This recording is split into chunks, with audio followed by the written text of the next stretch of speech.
The screaming didn't stop when the Titanic went down.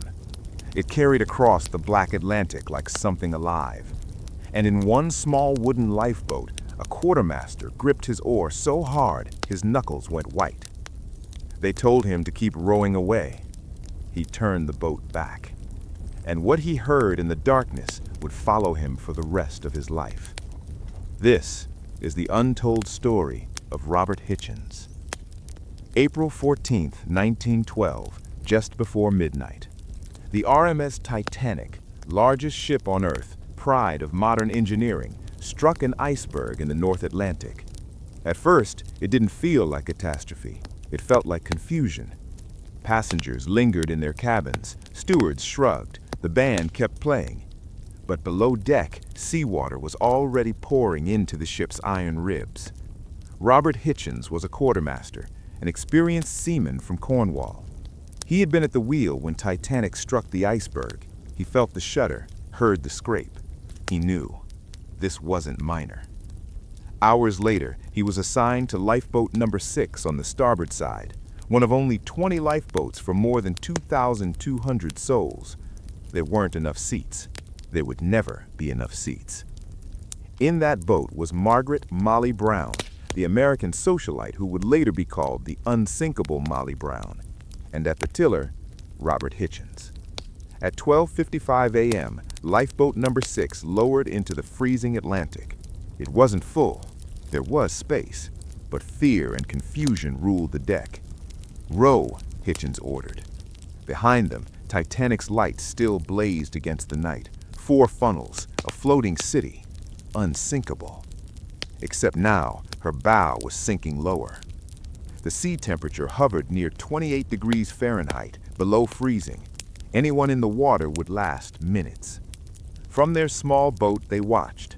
The band played "Nearer, My God, to Thee." Or maybe it didn't. Survivors disagreed. Memory fractures under trauma. What no one disputed was the sound. At 2:20 a.m., Titanic broke apart and vanished. Then came the screaming. Hundreds of voices, men, boys, crewmen, fathers, pleading, praying, crying for help. The sound rolled across the water in waves. And then, chaos inside the lifeboat. "Turn back," someone cried. "We have room." Molly Brown urged them to rescue survivors. She argued fiercely. But Hichens hesitated. He had seen panic at sea. He knew what desperate men could do to a small wooden boat. If they were swarmed, everyone might die. "If we go back," he warned, "they'll swamp us." It wasn't cruelty. It was fear. But the screaming didn't stop. Minutes passed. The water claimed them one by one. The chorus weakened. Then it became something worse. Fewer voices, more isolated, until the vast Atlantic was filled with scattered cries in the dark. And then, silence. A silence so heavy it felt physical. The survivors in Lifeboat No. 6 would later say that silence was more terrifying than the screams.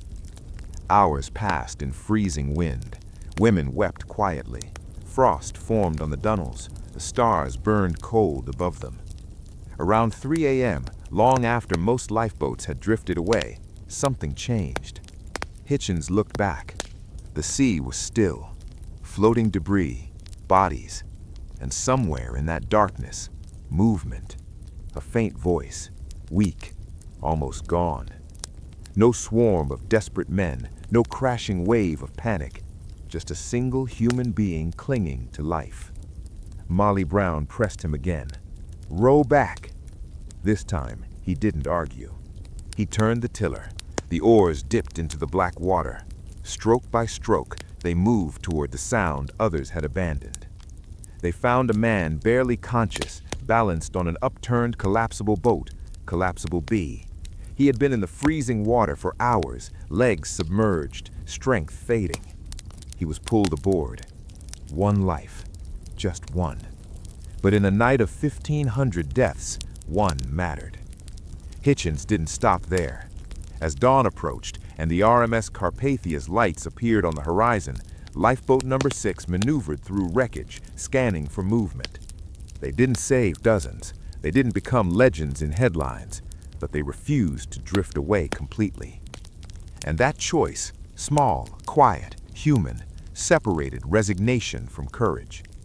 When Carpathia rescued the survivors, the world demanded heroes and villains. Stories simplified, arguments flared. Some painted Hitchens as cold, others as cautious. Testimony conflicted, trauma blurred memory. What is certain is this: he heard the screams, he knew what they meant, and he lived with that sound. Survivors later said that for years they would wake in the night hearing phantom cries over dark water. History remembers the ship, the iceberg, the orchestra, but history rarely lingers on the men in small boats who had to choose between fear and risk. Hitchens was no perfect hero. He was human, afraid, responsible for the lives already in his boat. But when the moment came, when it was easier to keep drifting, he turned back, in freezing darkness, toward uncertainty, toward responsibility. It's easy, more than a century later, to judge from warmth and distance, but imagine the math in that boat. One wrong move, everyone dies. Or do nothing and listen. Most lifeboats did not return that night. The fear of being swamped was real. But Lifeboat number 6 did turn back, if only briefly. And that decision meant someone lived to see sunrise. Sometimes courage isn't charging forward. Sometimes it's turning around when every instinct says row away. Sometimes it's lifting an oar in freezing hands and choosing not to let silence be the final word.